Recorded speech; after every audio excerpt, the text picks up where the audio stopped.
Hello everyone, welcome to channel Shikshan. अब जो हम कवर करेंगे वो है हमारा next topic balancing of chemical equation from the chapter chemical reaction and equation of class 10th। तो बैलेंसिंग ऑफ केमिकल इक्वेशन के बारे में हमने जो डिस्कस किया वो ये था कि this is the most important topic. Her board इसमें से मैक्सिमम क्वेश्चंस और मैक्सिमम नंबर कवर करता है। This means this is the most important topic. Clear? And secondly, balancing of chemical equation से पहले हम केमिकल इक्वेशंस के बारे में सब डिस्कस कर चुके हैं। केमिकल इक्वेशन में हमने ये डिस्कस किया था कि किसी भी रिएक्शन को उसकी सिंबॉलिक फॉर्म में लिखना हो, that is called as chemical equation. और केमिकल इक्वेशन में दो कंपोनेंट्स आएंगे, एक है रिएक्टेंट और एक है मेरे पास प्रोडक्ट। अगर मैं रिएक्टेंट की बात करूं तो लेफ्ट हैंड साइड पे जो लिखेंगे that is reactant, right hand side में जो लिखेंगे दैट इज प्रोडक्ट। रिएक्टेंट मेरे पास इनिशियल सब्सटेंस है, प्रोडक्ट मेरे पास फाइनल सब्सटेंस है। क्लियर? तो उसको इलेबोरेट करने के लिए एक एग्जांपल कंसीडर करते हैं। Consider an example of hydrogen oxygen to give us water. तो हम ये बोल सकते हैं this is a chemical equation. Now what this equation signifies? Yes, this equation signifies that water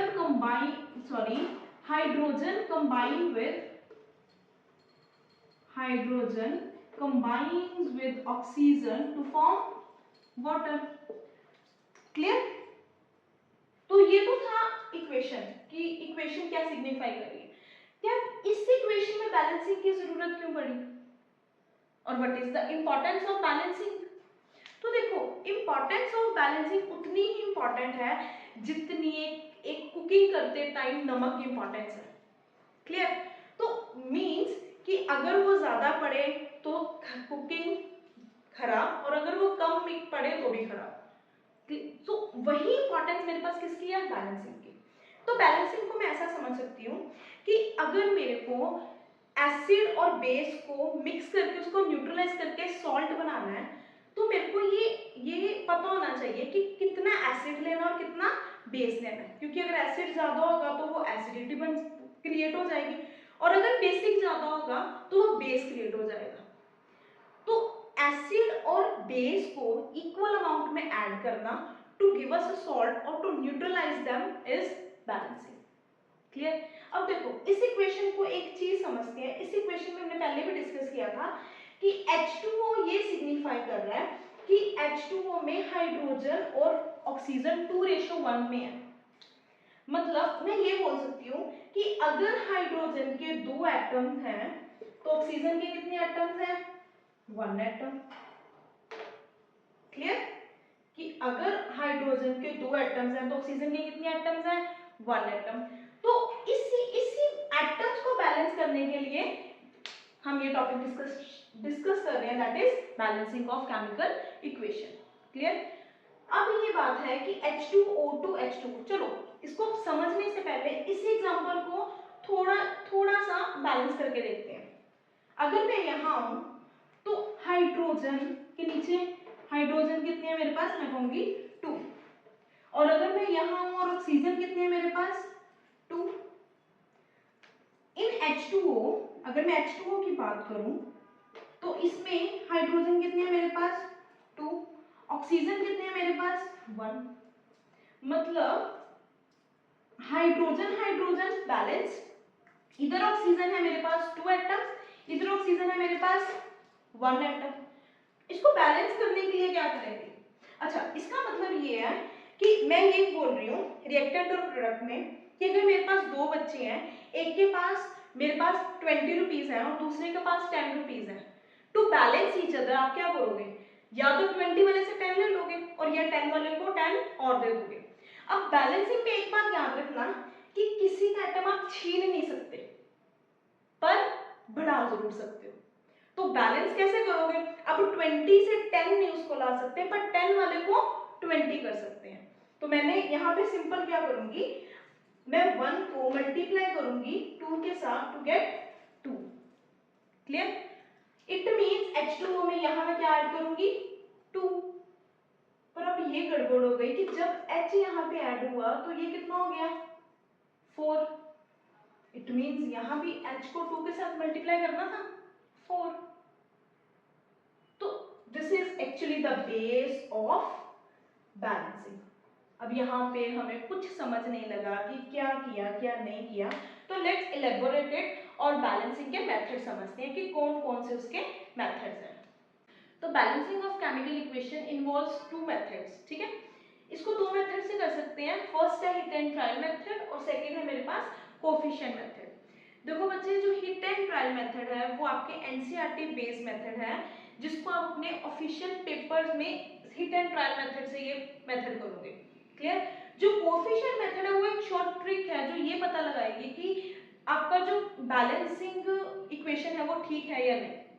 और हम ये कह सकते हैं कि 10th क्लास बोर्ड के लिए method is hit and trial method, और फॉर कॉम्पिटिटिव एग्जाम्स जिसमें आपको टाइम कम चाहिए उसमें coefficient method, that is a short trick, clear. तो मैं बार बार यही बोलूंगी कि 10th क्लास पेपर्स में सीबीएसई बोर्ड, पंजाब बोर्ड और बाकी बोर्ड्स में आप कोफिशिएंट मेथड को ऑफिशियल पेपर पे नहीं लिख के आओगे, you use the method hit and trial method. हाँ, उसको चेक करना है या पहले ही ये पता लगाना है, उसके लिए हम शॉर्ट एंड ट्रिक मेथड भी डिस्कस करेंगे, but the most important method जो बैलेंस करवाएगा वो है हमारा हिट एंड ट्रायल मेथड। तो हिट एंड ट्रायल मेथड में क्या है, 3 स्टेप्स में ये मेथड, हम 3 स्टेप आएंगे इसके अंदर जो केमिकल इक्वेशन को बैलेंस करेगा। फर्स्ट स्टेप, एक रिएक्शन में जितने एलिमेंट्स हैं उन एलिमेंट्स को हम नोट डाउन कर लेंगे, क्लियर। सेकेंड, रिएक्टेंट और प्रोडक्ट अलग अलग को उसमें उस एलिमेंट के कितने एटम्स इन्वॉल्व हैं वो नोट डाउन करेंगे, एंड देन लास्ट उन एटम्स को बैलेंस करेंगे। ये तीनों स्टेप्स हमने अभी पीछे डिस्कस किए जब हमने हाइड्रोजन और ऑक्सीजन की एग्जांपल ली, बट उसको लिखना किस ढंग से और किस ढंग से उसको एक्सप्लेन करना है वो हम पढ़ेंगे हिट एंड ट्रायल मेथड में। अब हम करते हैं हिट एंड ट्रायल मेथड को एक एग्जांपल के साथ कंसीडर करते हैं। एक एग्जांपल, इजीएस्ट एग्जांपल कंसीडर करते हैं, carbon when combined with oxygen give us carbon monoxide.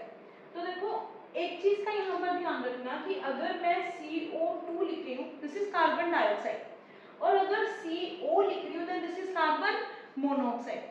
Carbon dioxide और carbon monoxide both are different gases, clear. अब ये हर बार जरूरी नहीं है कि कार्बन और ऑक्सीजन कंबाइन करके कार्बन डाइऑक्साइड ही बने, sometime it forms carbon monoxide.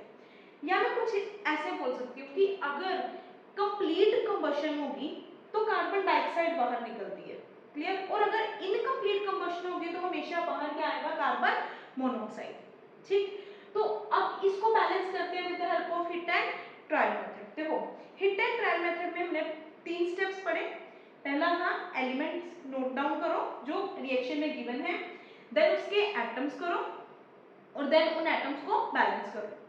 तो इसी टेबल को पेपर में इसी ढंग से रिप्रेजेंट करके आपने इसको बैलेंस करके आना है, क्लियर। तो देखो पहले हम देखते हैं यहाँ पर एलिमेंट्स कौन कौन से हैं। तो इस रिएक्शन में कौन से एलिमेंट्स हैं, 2 एलिमेंट्स हैं, कौन से, carbon and oxygen. Then number of atoms in reactant, तो अब इन दोनों एलिमेंट्स के कितने एटम्स हैं रिएक्टेंट में वो लिखेंगे, कितने एटम्स हैं प्रोडक्ट में वो लिखेंगे, और देन दोनों को सेम करेंगे, मतलब बैलेंस करेंगे, क्लियर। तो रिएक्टेंट वाली साइड कार्बन के कितने एटम्स हैं, 1, और ऑक्सीजन के 2। देन प्रोडक्ट वाली साइड कार्बन के 1 और ऑक्सीजन के 1, ठीक। अब यहाँ पर देखो कार्बन और कार्बन दोनों में atom same 1 1, but oxygen have different atoms. इसके नंबर ऑफ एटम्स है 2 और इधर है 1, मतलब इसको बैलेंस करना है। तो ये वही केस है, 20 रुपीज है, 10 रुपीज है। तो क्या कर सकते हैं, या आइदर इसके 10 वापिस ले लें और इसमें 10 बढ़ा दें। तो केमिकल इक्वेशन में कभी भी किसी चीज को कम नहीं करना, तो मतलब ये तो कम नहीं हो सकता, तो चेंज किस में आएगा, 1 में। अब इसको थोड़ा और ढंग से याद रख लो, यहाँ तो था 2 और 1, तो कुछ अंदाजा हो गया कि 2 नहीं कम हो सकता, 1 में चेंज आएगा। अगर कोई और डिजिट होगा तो ये याद रखना है कि जो नंबर बढ़ा है उसमें कोई चेंज नहीं करना, छोटे नंबर को उस नंबर के इक्वेट करना है, क्लियर, ताकि वो इक्वल हो जाए, ठीक। तो हमेशा जो जो चेंज लाना है वो छोटे नंबर में लाना है। क्लियर? अब 2 और 1 चेंज किसमें लाएंगे? ऑब्वियसली 1 में। अब 1 को 2 बनाना है, पॉसिबिलिटी या तो 1 + 1 कर लो या 1 × 2 कर लो, है ना? तो बैलेंसिंग में जो मैथमेटिकल सिंबल यूज करना है वो सिर्फ मल्टीप्लाई का करना है, प्लस का नहीं करना। ठीक, तो यहाँ तो मेरे को सिंपल पता चल रहा है कि 1 को 2 बनाना है तो उसको मैं 2 के साथ मल्टीप्लाई कर दूंगी। ठीक, मतलब अब देखो, अब ये पूरा टेबल मेरे को ये सिग्निफाई कर रहा है कि मेरे को इक्वेशन में क्या चेंजेस चाहिए। ठीक है, अब यहाँ पर कार्बन, क्या कार्बन में मैंने कोई चेंज किया?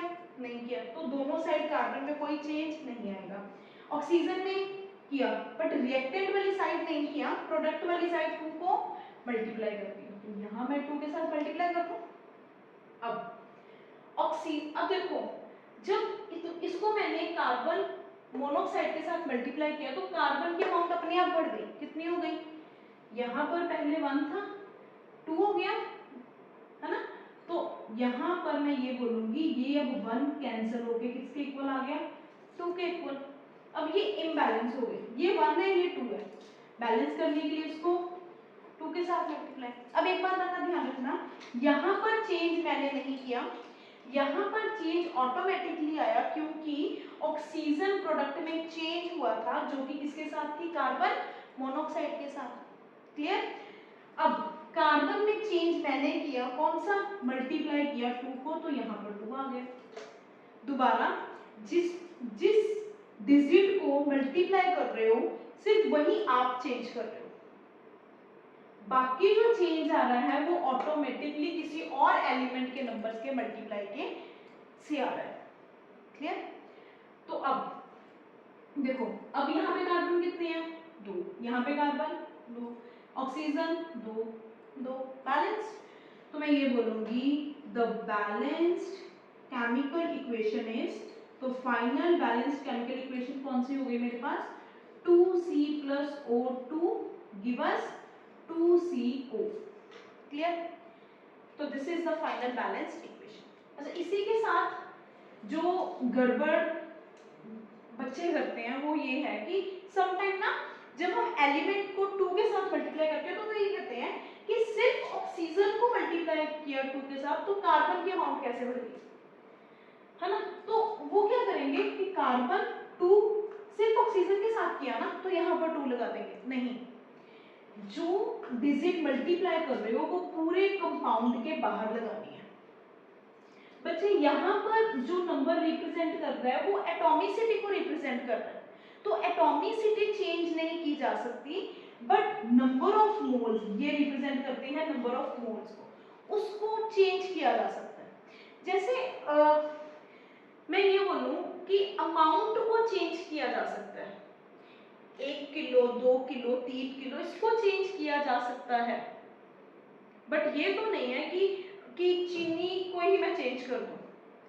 तो ये एक फॉर्मूला है, जैसे ये carbon dioxide is always CO2 और carbon monoxide is always CO। तो अगर आप यहाँ पर 2 मल्टीप्लाई कर रहे हो तो आप कार्बन डाइऑक्साइड बना रहे हो, मेरे पास तो कार्बन मोनोऑक्साइड है, उसको मैं कार्बन डाइऑक्साइड नहीं बना सकती। तो जो मल्टीप्लाई करना है डिजिट उसको बाहर लिखना है, अंदर नहीं लिखना, या दो एलिमेंट्स के बीच में भी नहीं लिखना। इसका मतलब जब एक कंपाउंड में चाहे 3 एलिमेंट हो चाहे 4 हो, जैसे सपोज मेरे पास है FeSO4, उसमें S मल्टीप्लाई हो रहा है 6 के साथ, तो मैं लिखूंगी 6FeSO4, मतलब अब Fe की अमाउंट भी 6 हो गई, सल्फर की भी 6 हो गई और ऑक्सीजन की 4 × 6 24 हो गई। क्लियर? तो ये याद रखना कि जिसके साथ मल्टीप्लाई करना है वो बाहर लिखना है और उस कंपाउंड के एलिमेंट्स अपने आप ही चेंज होंगे और आपने उस चेंज के रिस्पेक्टिव बाकी एलिमेंट्स के नंबर ऑफ एटम्स को बैलेंस करना है। Clear? So this is hit and trial method with the balanced equation last. ठीक, अब एक और बैलेंस्ड इक्वेशन करते हैं इसके साथ, एग्जांपल है इसको डिस्कस करते हैं और इसको बैलेंस करते हैं with hit and trial method. देखो Fe react with H2O give us Fe3O4 plus H2। तो इसमें एटम्स को बैलेंस करना है, term by term 3 steps follow करने हैं। पहले स्टेप में एलिमेंट्स लिखना है, देन नंबर ऑफ एटम्स लिखने हैं रिस्पेक्टिव ऑफ दैट एलिमेंट और उसको बैलेंस करना है। तो सबसे पहले एलिमेंट्स पे आती है, कौन कौन से एलिमेंट हैं? Fe, H and O। Clear? तो यहाँ पर आए सबसे पहले Fe के कितने एलिमेंट्स हैं इसमें? 1। और अगर मैं इधर देखूं तो 3। क्लियर? नेक्स्ट H कितने एलिमेंट्स हैं? 2। इधर आओ 2। ऑक्सीजन 1 और इधर 4।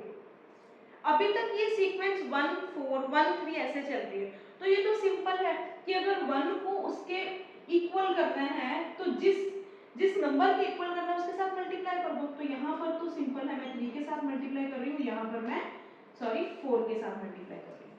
क्लियर? बैलेंस? मेरे हिसाब से सब कुछ बैलेंस्ड है। चलो देखते हैं। Fe को 3 के साथ इन रिएक्टेंट, तो रिएक्टेंट में Fe को 3 के साथ मल्टीप्लाई कर दिया। ओके, H को रिएक्टेंट में चेंज नहीं किया, प्रोडक्ट में भी चेंज नहीं किया।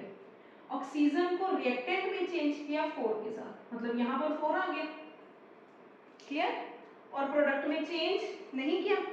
ओके, अब Fe 3 है 3 है 3 है। हाइड्रोजन, अब यहाँ पर देखो ये 2 है ये 4 है, तो ये मल्टीप्लाई होंगे। 4 2 8, मतलब रिएक्टेंट में मेरे पास जो हाइड्रोजन है वो कितने हो गए अब? 8। क्लियर? ओके, ऑक्सीजन देख लेते हैं, फिर इसको बाद में सॉल्व करते हैं। ऑक्सीजन है 4, ऑक्सीजन है 4, बचा क्या? हाइड्रोजन। तो यहाँ पर 8 है, यहाँ पर 2 है। पहले जब मेरे पास 1 था उसी डिजिट के साथ हम उसको मल्टीप्लाई कर रहे थे। अब 8 और 2 को इक्वल करना है, कैसे करेंगे? अगेन जो बड़ा नंबर है उसमें चेंज नहीं लाना, चेंज किस में लाना है? छोटे नंबर। अब बड़ा नंबर कौन सा मेरे पास? 8, इसको चेंज नहीं करना, छोटे नंबर को चेंज करना है। कैसे? 2 multiply by 4 is equals to 8। अब क्या किया? हाइड्रोजन को रिएक्टेंट में चेंज नहीं किया, प्रोडक्ट में चेंज किया, किसके साथ मल्टीप्लाई करके? 4 के साथ। तो प्रोडक्ट को चेंज किया किसके साथ मल्टीप्लाई करके? 4 के साथ। क्लियर? अब देखते हैं बैलेंस है। Okay, Fe3 hydrogen 4 2 8 4 2 8, oxygen 4 oxygen 4, तो ये क्या हो गया मेरे पास? Balance. So hence balanced chemical equation is, क्या आई मेरे पास? 3Fe plus 4H2O give us Fe3O4 plus 4H2। Clear? तो हिट एंड ट्रायल मेथड के साथ 2 एग्जांपल्स डिस्कस करने के बाद ये कुछ एग्जांपल्स हैं केमिकल इक्वेशंस जो आप बैलेंस करोगे हिट एंड ट्रायल मेथड के साथ। इसको आप घर पे ट्राई करोगे और नेक्स्ट वीडियो में हम इनको सॉल्व करेंगे। हिट एंड ट्रायल की 2 एग्जांपल्स के बाद अब आपके लिए ये कुछ एग्जांपल्स हैं, कुछ केमिकल इक्वेशंस हैं जिनको आप बैलेंस करोगे with hit and trial method, और नेक्स्ट वीडियो में हम इनको सॉल्व करेंगे। ठीक, इनसे आपका जो हिट एंड ट्रायल मेथड है उसका ओके 1 2 3 तो हिट एंड ट्रायल एग्जांपल्स के साथ 2 एग्जांपल्स हमने आज सॉल्व की। तो उन एग्जांपल्स के बाद ये कुछ इक्वेशंस हैं जिसे आप बैलेंस करोगे हिट एंड ट्रायल मेथड के साथ। तो इनको आप ट्राई करो और कमेंट सेक्शन में मेरे को बताओ कि इसमें क्या ऐड होगा या क्या कितने मोल्स मल्टीप्लाई होंगे तो बैलेंस्ड है, और ये इनको हम सॉल्व करेंगे अपनी नेक्स्ट वीडियो में।